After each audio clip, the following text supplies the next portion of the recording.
dia tambah amalnya. Tapi kalau nggak ada yang muji, dia nggak mau lagi beramal. Ini ciri orang riya.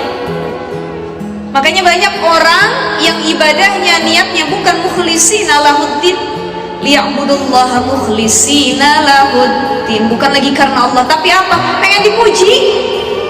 Bagaimana pujian manusia itu hadir, tenang rasanya, kita dapat like, komen, subscribe, followersnya nambah, dipuji, diagung-agungkan. Ya Allah, Alhamdulillah minasyaitonirrajim. Mudah-mudahan Allah lindungi kita dari hal tersebut ya ibu-ibu ya. Sulit tuh tatkala kita lagi riya, sombong, sulit. Saya pernah cerita di salah satu majelis saya, ada seorang ulama dari Mesir. Ada salah satu ulama Mesir yang begitu terkenal, namanya Syekh Mutawalli Asy-Sya'rawi. Syekh Mutawalli itu pernah satu ketika datang ke Al-Azhar, Cairo University, universitas yang ada di Kairo. Diajak debat ilmiah oleh para profesor dari bidangnya masing-masing. Ada dari sains, ada dari matematika, ada dari ekonomi dan lain sebagainya. Semua bidang ajak debat. Karena kan Syekh Mutawalli ini benar-benar ulama yang cerdas, hafal Quran, hafal hadis, semua cerdas pokoknya ya. Tafsir beliau tulis dan lain sebagainya. Diajak duduk di satu forum, diajak debat ilmiah dengan para profesor, dan semua mampu dijawab oleh Syekh Mutawalli Asy-Sya'rawi dengan lantang dan lugas, jelas. Sampai para profesor itu ngangguk semua, Masya Allah, Masya Allah, Allah, Allah, katanya. Pulang Syekh Mutawalli. Saking kagumnya para profesor, orang-orang akademisi yang ada di kampus, sampai ketika Syekh Mutawalli Asy-Sya'rawi itu pulang, beliau masuk ke dalam mobil, mobilnya diangkat sama mereka. Allah, Allah, Allah, diagungkan. Saking ini cerdas banget nih ulama, alim nih begitu. Fitrahnya manusia, kita kan manusia nih Bu, betul ya? Kadang-kadang ada timbul ujubnya, sombongnya, apalagi dipuji orang. Begitupun seorang guru, Syekh Mutawalli Asy-Sya'rawi dipuji, beliau mulai timbul ujubnya. Emang saya hebat, begitulah ya, emang saya pintar ya, gak ada tuh tadi yang bisa mendebat saya, kalah semua profesor-profesor yang ada. Seketika nih, salah satu ciri orang saleh, salah satu ciri Allah itu sayang sama kita ibu-ibu, tatkala hadir penyakit hati dalam diri kita, kemudian langsung ada yang menggerakkan kita untuk beristighfar, meminta ampun kembali kepada Allah. Tandanya Allah masih sayang sama kita.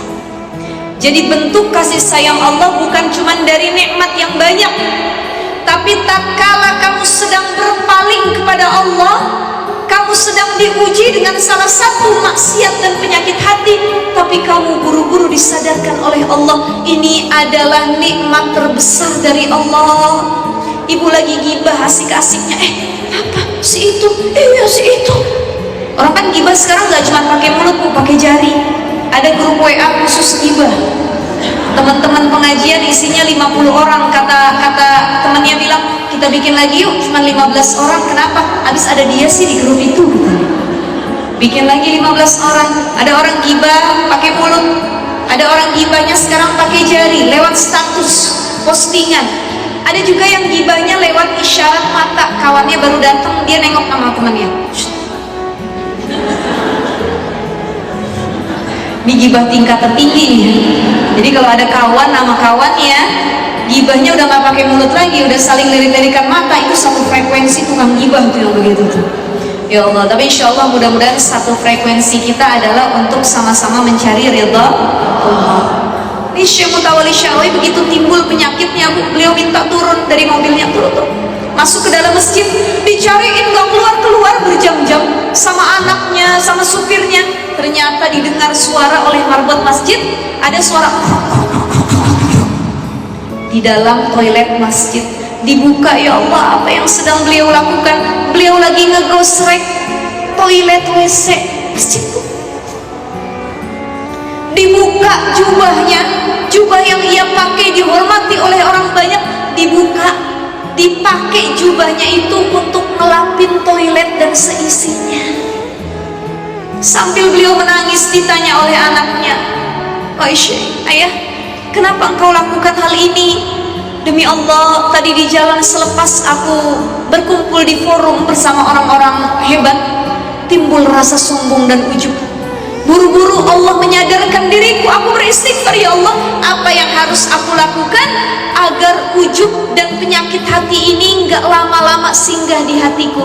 Turun beliau lepas juga kehormatannya, jubah yang diagung-agungkan oleh orang lain. Beliau musrek kamar mandi, beliau bilang, semua sama di mata Allah.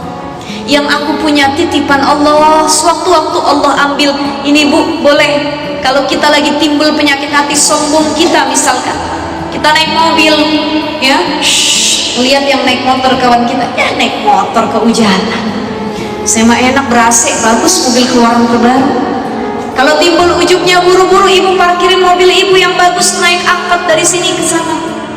Kenapa? Begitu naik angkot kita bilang alhamdulillah, ya kudu dempet-dempetan di angkot, panas gak ada AC-nya. Cari perkara yang bisa melenyapkan penyakit hati yang sedang singgah di hati kita. Ini ajaran para ulama-ulama saleh.